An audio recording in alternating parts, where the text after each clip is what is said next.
Hi there, and welcome to The Wrap, simple news updates for busy people, brought to you by Verashni Pillay and the Explain.coza team. Big news, The Wrap is moving again. We want to get you news that's a little fresher, so we're going to be sending out our weekly update on Thursdays from next week.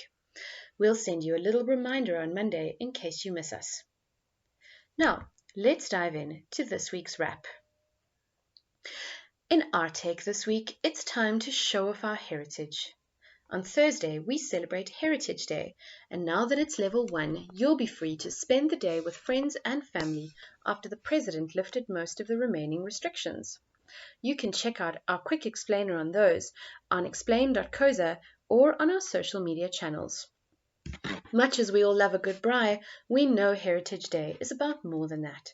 Originally meant as an olive branch in 1996 to the Inkatha Freedom Party to honor King Shaka, the day is now meant to be a celebration of our country's richly varied cultures and diversity. And the timing couldn't be better. We are about to open our borders again to let tourists in. You'd be forgiven, however, for feeling cynical about such rainbow nationism. Take the EFF's divisive campaign around the racist Clicks advert, for example. The ad, calling black people's hair dry and damaged, showed how untransformed SA's marketing industry is, several decades into democracy, while the EFF's violent reaction showed how easy and dangerous it is to exploit our divides. But we would do ourselves a disservice if we did not appreciate how much we have going for us as a nation of incredible diversity. We can be legitimately proud of how we've repeatedly overcome the temptation to descend into hatred, and of how many of us are still committed to building a just society. That's before we even get to our country's astounding natural beauty and the energy of our cities and people that are drawing tourists back to marvel, to celebrate, and to spend. SA has a positive tourism trade balance, meaning visitors spend more money in SA than citizens spend abroad. This translates into employment. According to a 2018 tourism report, 4.5% of all the jobs in the country are in tourism. So it's a huge relief that our international borders are open for visitors again. Now we just need authorities to let the country know who can come in and who can't. The government has mentioned a list of countries whose citizens will be banned from coming here if their national COVID-19 infection rates are still too high. Understandable, but the sooner we have clarity the better, both to rebuild our economy and to show off our proud diversity. Now, in the big story this week, we're really excited about this new plan to fix Eskom. A new table is on the plan to fix Eskom, and, miracle of miracles, everyone involved seems to agree on what to do. Hallelujah! Although the plan revives many older ideas, what makes this a big deal is the renewed sense of urgency. The fact that government, business, and labour have come to terms is a big step in the right direction. Plus, there's the centrepiece of the deal, allowing people, especially businesses, to produce their own power, which they can sell back to the government, according to the Financial Mail. This will be a game changer if it goes through. It will help Eskom make up for the shortfall in its own supply. Sure, this was technically possible before, but it has involved so much red tape and bureaucracy that making money out of private energy generation has been just about impossible. The new Eskom plan has the government promising to remove those barriers urgently with deadlines attached, as the Daily Maverick reports. For example, business is supposed to fulfill its end of the bargain by generating 2,500 megawatts within the next 18 to 24 months. That may sound like an eternity in real time, but in the world of government policy implementation, it's a blink of an eye. The pandemic showed us what we can do when we move together fast as a society. More of this, please. Now, there could be a ministerial death match looming between Finance Minister Tito Mboweni and Public Enterprises Minister Pravin Gordhan over SSA. That's what Sunday Times columnist Peter Bruce thinks. Gordhan has become a little obsessed with saving our failing airline, but Mboweni is refusing to fund it from our nation's anemic wallet. Gordon's ministry said on Friday that Cabinet is committed to finding the 10.5 billion rand the airline needs to come out of business rescue. From where? Yes, we need to save jobs, but we also need to be realistic. Now, Cyril Ramaphosa has recruited some frenemies to help jumpstart the SA economy. In the wake of economic devastation brought about by COVID-19, the government has announced a draft plan to get the economy going with buy-in from business and labour. Dubbed the Employment-Centred Growth Plan, according to the Daily Maverick, the plan focuses on improving the state's infrastructure from broadband spectrum to independent power production and rail, road and water. There are also plans to reduce red tape for small and medium-sized businesses. Leaders from business, labour and government are going to meet monthly to make sure the plan doesn't just lie on some minister's desk gathering dust. Now, xenophobic sentiment is getting worse on social media and frankly, we're worried. This week, #NigeriansMustGo started trending on South African Twitter again.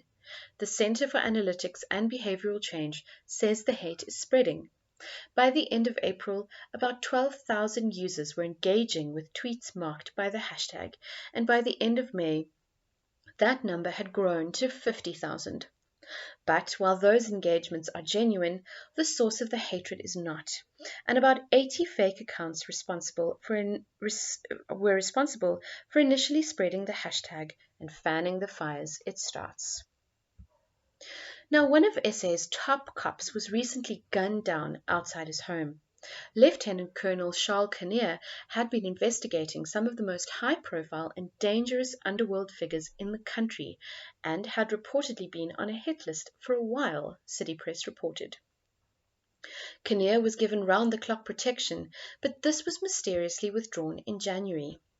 Now, Police Minister Becky Cele has admitted that the police failed Kinnear spectacularly and has warned that heads will roll.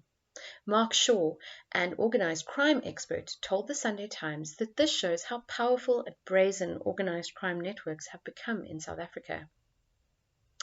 And in political news, the DA's internal leadership race, set to take place at the end of October, is heating up, and supporters for both the current interim leader John Steenhuisen and KwaZulu-Natal MP L. Mbali Ntuli have rolled up their sleeves, taken off their earrings, and asked their friends to hold their beers and handbags.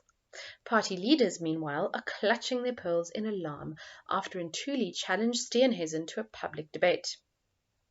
But Steenhuisen and his supporters say this is tantamount to trashing the party in public. Sounds like the party's leadership agrees. According to the Sunday Times, they're clamping down on public campaigning. In our view, that's a pity and a missed opportunity. The DA used to stand for a different kind of politics based on merit and transparency. Isn't that what a public debate is about? Previous DA leaders like Musi Maimane and Helen Zille used to make a big thing out of challenging Jacob Zuma to debates during his presidency.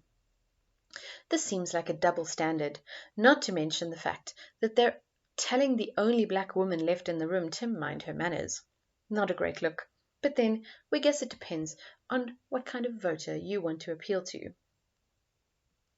Now, is the kifness kif or kak? There's been mixed reaction to SA's new contact tracing app, but experts agree that the government-backed app does not pose a risk to your privacy. Some people are concerned that the app will store your data. Nope. And others, like SA musician David Scott, aka The Kifness, joked about it requiring your credit details. Nope. Look, we did the homework. The app does not steal your money, your details, or your data. It simply exchanges a code with other app users using your phone's Bluetooth and location. We reckon it's a good thing to install and will help prevent the spread of the virus. You can check out our explainer on this also on explain.coza or on our social media channels.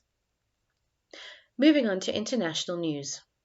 Rwanda is cracking down on the Rwanda Hotel hero. We hear a lot about Rwanda's impressive development as a country under President Paul Kagame, but the flip side of that coin is the increasing human rights abuse in that country and its slide into authoritarianism. Now, Kagame has arrested Paul Rusesabagina, the famous hotel manager who sheltered 1,268 people from the 1994 genocide in Rwanda, as told in the Oscar-nominated Hotel Rwanda movie. In a video, the former hotelier called for political change using, quote, any means possible. He is now the leader of a coalition of opposition groups, all in exile, which the New York Times reports includes an armed wing. Now, once again, Facebook's Mark Zuckerberg is in trouble for either not noticing or not caring that a right-wing Facebook page was, surprise, spreading hate speech, according to Business Times. The page's community appeared to support the shooting of a black man by police last week. Some pundits are even wondering whether Facebook has a deliberate policy of protecting the far right, many of whom support US President Donald Trump. Business Insider reported that the Trump campaign was the biggest political advertiser on Facebook in 2019, spending $21 million that year. A Facebook board member even gave a speech endorsing Trump at the Republican National Convention in 2016, according to The Nation. For now, it seems pressure is mounting on Zuckerberg, Facebook's founder. The Nation reports that his own staff are revolting, even though we're sure they're really not that bad. They just appear to be because they work for Facebook. And many celebrities temporarily boycotted the company last week, including Instagram. According to The Telegraph, Kim Kardashian wiped millions off of Facebook's value by boycotting Insta. What do you think? Will this make a permanent difference? Or is the influencer stock drop just Zuckerberg's version of a fad diet? He'll end up putting it all on back again? And in extraterrestrial news, when David Bowie penned the infamous words, "Is there life on Mars?" in 1971, who could have imagined that we'd be asking this question seriously about Venus in 2020? But British scientists have discovered that a noxious gas produced only by microbial life forms is floating around in Venus's atmosphere. And where there's noxious life gas, there are aliens. Maybe. With its clouds of sulfuric acid and its surface so hot it melts lead, Venus has long been out of the running for the coveted title of Earth 2.0. But at the rate things are melting here, who knows? We might start looking at an attractive alternative like Venus sooner than you think. Moving on to the US. US Supreme Court Justice and giant of the women's rights movement, Ruth Bader Ginsburg, died on Friday. Despite facing an onslaught of sexism from the US legal fraternity throughout her career, Ginsburg made huge strides in the courtroom as a lawyer, tirelessly crusading for equal rights for women. Ginsburg also battled cancer for large parts of her time on the bench, but, as the New York Times aptly put it, quote, through it all, she never wavered in her commitment to the court as a vehicle for a more just and more equal America. She was a dogged, tireless fighter, end quote. Her death has also raised the volatile question of whether her successor can be appointed in an election period, given how highly politicized court appointments are in the US. The concern is that the Republicans in charge of the US Senate, a bit like our Parliament, will appoint someone chosen by Donald Trump, and this would make the court biased in the event that the US election results are contested in court. We hope her proud legacy won't be sullied by politics. Now for some inspiration. We just love Justice Malala's Business Day column this week on how SA has come back from the brink before, reminding us that we can do it again. We'd like to read an excerpt from that column. In the late 1980s, internal pressure on Botha and his regime, international outrage, mass mobilization by the United Democratic Front, and various other factors led to SA's change in course. From 1989, the racist laws began to collapse, and the next year, political prisoners and political organizations were unbanned. There is another parallel. In 2015, when Jacob Zuma was playing Monopoly with the economy and Dudu Myeni was running Eskom, SAA, and other entities from Zuma's house, many thought this was the end of us as a country. Yet now the state capture crowd are being exposed every day, and, fingers crossed, they face a real threat of being jailed. In the week ahead, as of this week, Monday, level 1 is officially here, which means increased alcohol sales and greater economic activity in general. Stats SA will also release the latest tourism accommodation figures for July, but don't expect much from that one given the pandemic. On the political front, the National Education, Health and Allied Workers Union has planned protests across the country this week over the state's plan to cut back on government salary increases. That's it from us at The Wrap this week, a product of Explain.coza, simple news summaries for busy people. Remember to share the love, tell all your friends to sign up for updates at explain.coza/subscribe. Till next time, goodbye from us, Verashni, Sarah, Artie and Matthew.